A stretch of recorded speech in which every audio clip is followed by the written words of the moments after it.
justice! No peace! No justice! No peace! Police say it all happened around 10 last night. Dozens were inside a rabbi's home here on Forshey Road in Muncie. This is violence spurred by hate.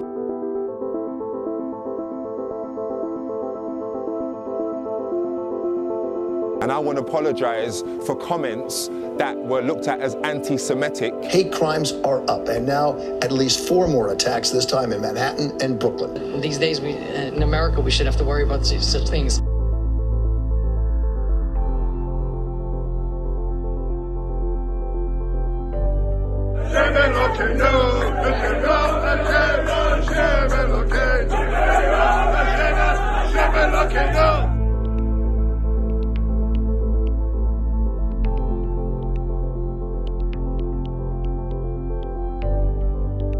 There is no question the community has tried to turn their high infection rate into something positive. We need to understand that Jewish people deal with the same amount of hate and similar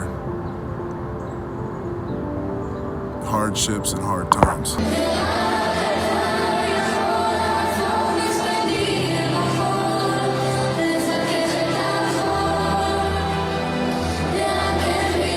A Seder on the Zoom. Sounds crazy, no?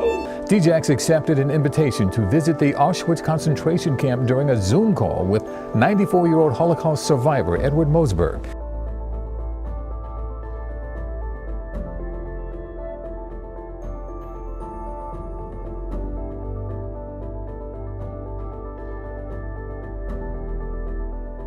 A lot of things happened to the Jewish people this year.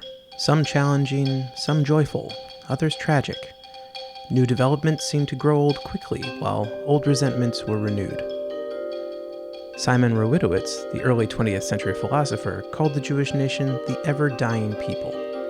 It seems in each century, in every decade, there are monumental events that pose both existential threats to Jewish survival and incredible strides towards our continued existence. Just in the last century, we survived the Holocaust, established the State of Israel, immigrated en masse to America, heard the plights of Russian and Ethiopian Jewry, fought wars, endured intifadas, and experienced a growing resurgence of Jewish scholarship, among countless other events. Each generation can feel like it has come further than any prior generation, and that it also might just be the last. Rowitowitz writes, "We see that not only traditional Judaism, the Judaism of the Torah and its commandments, but also so-called modern or secular Judaism, tended from its very beginning to consider itself the end, to regard its efforts in various fields of life and thought as those of the last Jews, edging toward the precipice from which there is no return, no second chance for a new struggle." Over the course of the high holidays, there is a prayer we return to over and over. Chadesh Yameinu Kekedem. Renew our days as they were of old.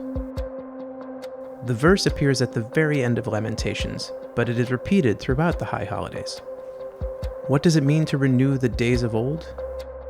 The Midrash connects the word kedem to its previous use in its depiction of Adam and Eve's exile from the Garden of Eden, as opposed to their life within the Garden of Eden.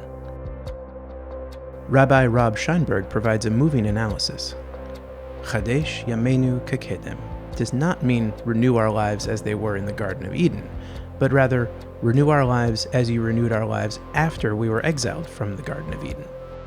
In other words, Chadesh Yameinu Kekedem is not a plea for restoration of a formerly perfect utopia, but rather it is a plea for resilience, a plea for the ability to renew ourselves after future crises and dislocations, just as our lives have been renewed before.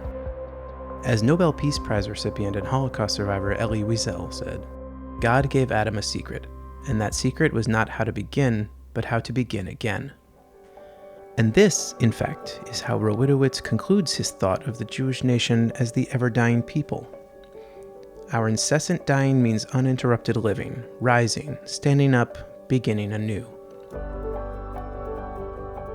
57 AD was a challenging year, a tragic year, a lonely year, but it was also one filled with creativity and commitment to life, introspection and inspiration.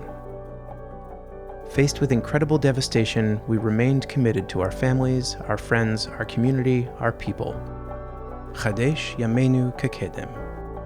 Here's to 5781, a new Jewish year and a renewed Jewish people.